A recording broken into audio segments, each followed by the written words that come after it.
Do you ever wonder, how does a private investigator catch cheating spouses and partners? If so, then this video is for you. Hang on just a second and we will delve into the mysteries of infidelity cases for professional private investigators. Thanks for joining me here on the PI Guide, tips, tricks, and advice for professional private investigators just like you. My name is John Morris. I am a licensed professional private investigator here in Colorado. There are numerous things a private investigator can do to help their client in determining if infidelity is occurring in their relationship. The key is that we as professional private investigators help our client determine if infidelity is or is not occurring. Now, determining if it is happening when it is happening is often easier than determining if it is not happening in most circumstances. I would never assume infidelity is not happening just because I was not able to prove that it was. There are just way too many variables at play. To better formulate your plan for your investigation, it would be prudent to first know why your client believes there may be something amiss in their relationship with their spouse or their significant other. What makes them believe something is going on? Let's explore some of the major reasons your client is contacting you in the first place. But first, really quick, go down and hit that thumbs up and that subscribe button and show your support for the PI Guide channel. A big reason for a client to suspect their spouse is cheating is when they start working later and later, especially if there are specific days that this occurs. This may be a great opportunity for you, the private investigator, to find out what is happening as well. If their spouse suddenly has new interests, new things that excite them that they never cared about before, this could be a huge red flag. If she is suddenly watching basketball games or checking the scores for football matches, it could be a sign that she is gathering information for conversations with somebody else who has an interest in those types of things. Similarly, if they have sudden changes in personal style, it could send up smoke signals too. New haircut styles, or suddenly looking different, wearing different types of pants. Perhaps she suddenly is wearing dresses all of the time when she goes to work instead of wearing her blue jeans, which she usually does. These types of things can be telltale signs that they are working to impress somebody else. Sudden changes in behavior can be huge as well. They change when they shower or they change up their diet. This is very similar to the last two. Sudden changes in interest, behavior, and personal style are sometimes dead giveaways. If they are more secret, sitting in another room on their phone texting, or getting up in the middle of the night to check their phones, and always hiding their phones, their tablets, their laptops, or putting on new passwords on these devices is very telling. Along with this are texts that are always deleted. Are they using text apps like Snapchat or other apps that can be set to automatically erase all conversations? This can be very concerning as well. Let's look at a few more reasons your client may be suspicious of infidelity. Then we will go into the question of how you, as a professional private investigator, can go about proving it for your client. Really quick, go down, hit that thumbs up and that subscribe button and show your support for the PI Guide channel. If their significant other suddenly stops arguing over things, especially those little things that they used to argue about all the time, it can be something noteworthy. Often, once somebody has made up their mind that they're moving on to somebody else, those things just simply don't matter to them anymore. In fact, sometimes they are just happy all of the time.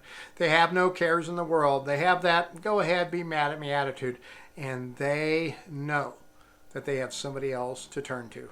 If they're always busy on holidays and other important dates, it could be something of concern as well. This could mean they are celebrating those special occasions with somebody else. If this is happening, make note of those events in the past and upcoming dates and times.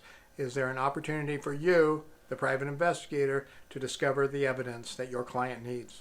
And of course, one of the biggest ones is when the love life changes. Nights just aren't the same. This is often one of the first clues that clients have and one of the hardest for them to discuss with us, and rightfully so. We are complete strangers after all. Now that you know some of the reasons that your client may come to you for infidelity and cheating spouse investigations, let's explore some of the things that you, as a professional private investigator, might consider making part of your investigation. Now, I know, I ask this a lot, maybe too much, but please go down, hit that thumbs up and hit that subscribe button. That really helps the PI Guide channel out a lot. Online investigations, what is often referred to as OSINT, Open Source Intelligence Investigations, is one thing every private investigator should conduct in these types of investigations. There is so much information out there, folks, on the old internet these days. You can often come up with things, a lot of good stuff, like new friends, new social media accounts, and other pieces of information that are very helpful. Often you may even be able to find photos of your client's spouse and the other party while doing these types of information scraping. Along with the OSINT, I would recommend that you conduct a comprehensive background on the spouse or significant other as well. And if you know who the other party is, run them also.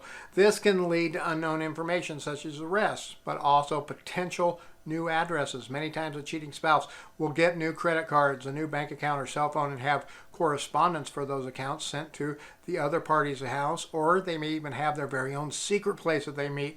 It is not that uncommon to find people in these relationships that have their own place while they live at home with their spouses.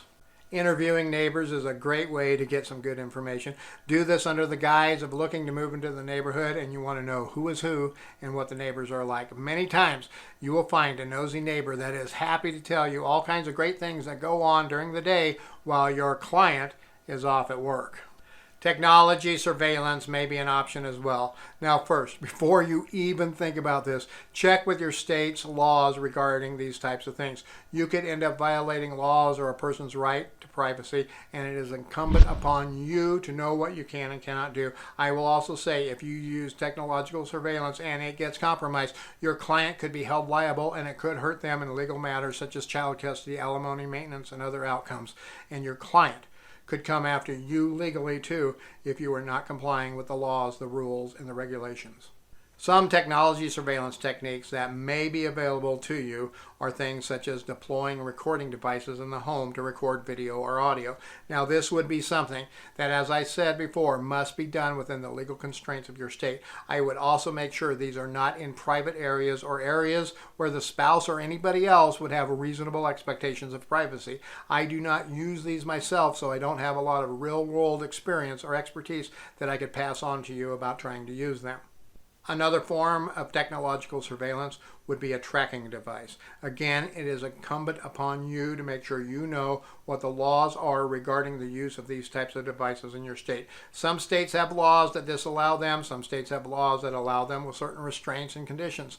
I do not use them myself, but I know there are PIs here in Colorado that do.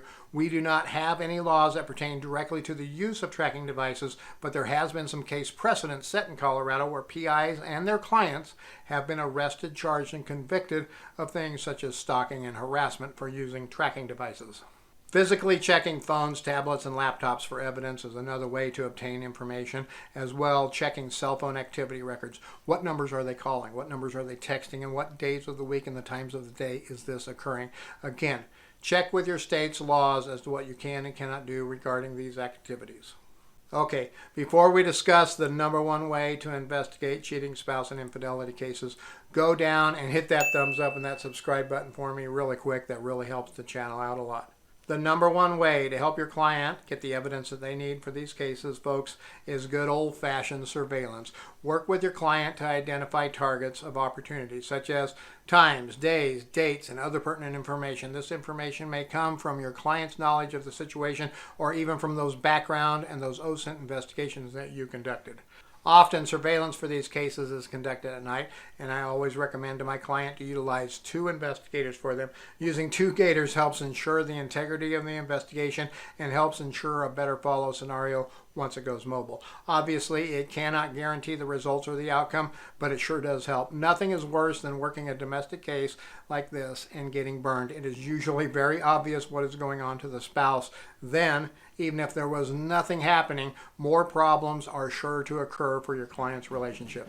Hey, thanks for watching the PI Guide, tips, tricks, and advice for professional private investigators just like you. Now go down. Hit that thumbs up, hit that subscribe button really quick to show your support for the PI Guide channel. Here are 2 more videos that are just for you, and remember folks, stay safe out there.